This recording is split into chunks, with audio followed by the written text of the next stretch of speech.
नमस्ते दोस्तों, स्वागत है आप सभी का हमारे इस नए वीडियो में। इस वीडियो में आप जानेंगे जया एकादशी व्रत महात्म्य और कथा। युधिष्ठिर ने भगवान श्री कृष्ण से पूछा, भगवान कृपा करके यह बताइए, माघ मास के शुक्ल पक्ष में कौन सी एकादशी होती है, उसकी विधि क्या है और उसमें किस देवता का पूजन किया जाता है। भगवान श्री कृष्ण बोले, राजेंद्र, माघ मास के शुक्ल पक्ष में जो एकादशी होती है उसका नाम जया है। वह सब पापों को हरने वाली उत्तम तिथि है। पवित्र होने के साथ ही पापों का नाश करने वाली तथा मनुष्यों को भाग और मोक्ष प्रदान करने वाली है। इतना ही नहीं, वह ब्रह्म हत्या जैसे पाप तथा पिशाचत्व का विनाश करने वाली है। इसका व्रत करने पर मनुष्यों को कभी प्रेत योनि में नहीं जाना पड़ता। इसलिए राजन, प्रयत्न पूर्वक जया नाम की एकादशी का व्रत करना चाहिए। जया एकादशी व्रत कथा के अनुसार एक समय की बात है। स्वर्गलोक में देवराज इंद्र राज्य करते थे। देवगण पारिजात वृक्षों से युक्त नंदन वन में अप्सराओं के साथ विहार कर रहे थे। 50 करोड़ गंधर्वों के नायक देवराज इंद्र ने स्वेच्छा अनुसार वन में विहार करते हुए बड़े हर्ष के साथ नृत्य का आयोजन किया।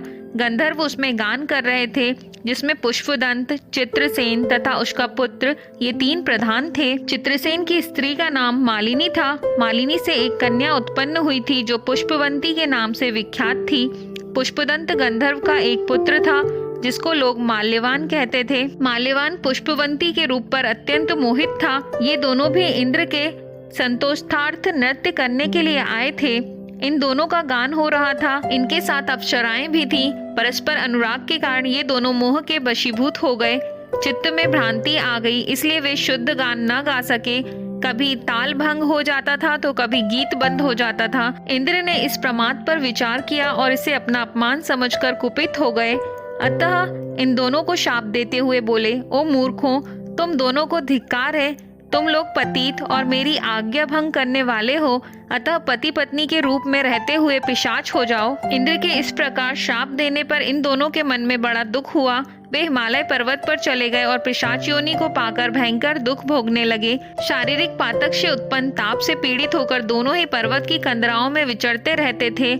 एक दिन पिशाच ने अपनी पत्नी पिशाची से कहा, हमने कौन सा पाप किया है जिससे यह पिशाच योनि प्राप्त हुई है। नरक का कष्ट अत्यंत भयंकर है तथा पिशाच योनि भी बहुत दुख देने वाली है। अतः पूर्ण प्रयत्न करके पाप से बचना चाहिए। इस प्रकार चिंतामग्न होकर वे दोनों दुख के कारण सूखते जा रहे थे। देवयोग से उन्हें माघ मास की शुक्ल पक्ष की एकादशी तिथि प्राप्त हो गई। जया नाम से विख्यात वह तिथि सब तिथियों में उत्तम है। उस दिन उन दोनों ने सब प्रकार के आहार त्याग दिए, जलपान तक नहीं किया, किसी जीव की हिंसा नहीं की, यहाँ तक कि खाने के लिए फल तक नहीं काटा।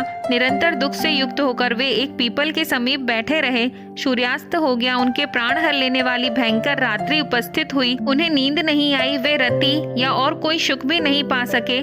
सूर्योदय हुआ। द्वादशी का दिन आया। इस प्रकार उस पिशाच दंपति के द्वारा जया के उत्तम व्रत का पालन हो गया। उन्होंने रात में जागरण भी किया था। उस व्रत के प्रभाव से तथा भगवान विष्णु की शक्ति से उन दोनों का पिशाचत्व दूर हो गया।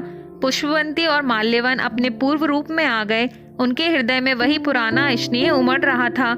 उनके शरीर पर पहले जैसी ही अलंकार शोभा पा रहे थे। वे दोनों मनोहर रूप धारण करके विमान पर बैठे और स्वर्गलोक में चले गए। वहां देवराज इंद्र के सामने जाकर दोनों ने बड़ी प्रसन्नता के साथ उन्हें प्रणाम किया। उन्हें इस रूप में उपस्थित देखकर इंद्र को बड़ा विस्मय हुआ। उन्होंने पूछा, बताओ, किस पुण्य के प्रभाव से तुम दोनों का पिशाचत्व दूर हुआ है। तुम मेरे शाप को प्राप्त हो चुके थे, फिर किस देवता ने तुम्हें इससे छुटकारा दिलवाया है। माल्यवान बोला, स्वामी, भगवान वासुदेव की कृपा तथा जया नामक एकादशी के व्रत से हमारा पिशाचत्व दूर हुआ है।